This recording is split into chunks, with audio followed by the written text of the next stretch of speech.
చేసిన తప్పేంటి, ముళ్ళు నొదిలి అరిటాకుకు శిక్షేంటి? తప్పు నాది కాదంటే లోకం ఒప్పుతుందా?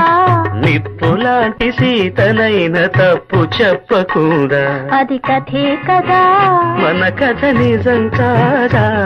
అది కథే కదా, మన కథ నిజం కాదా?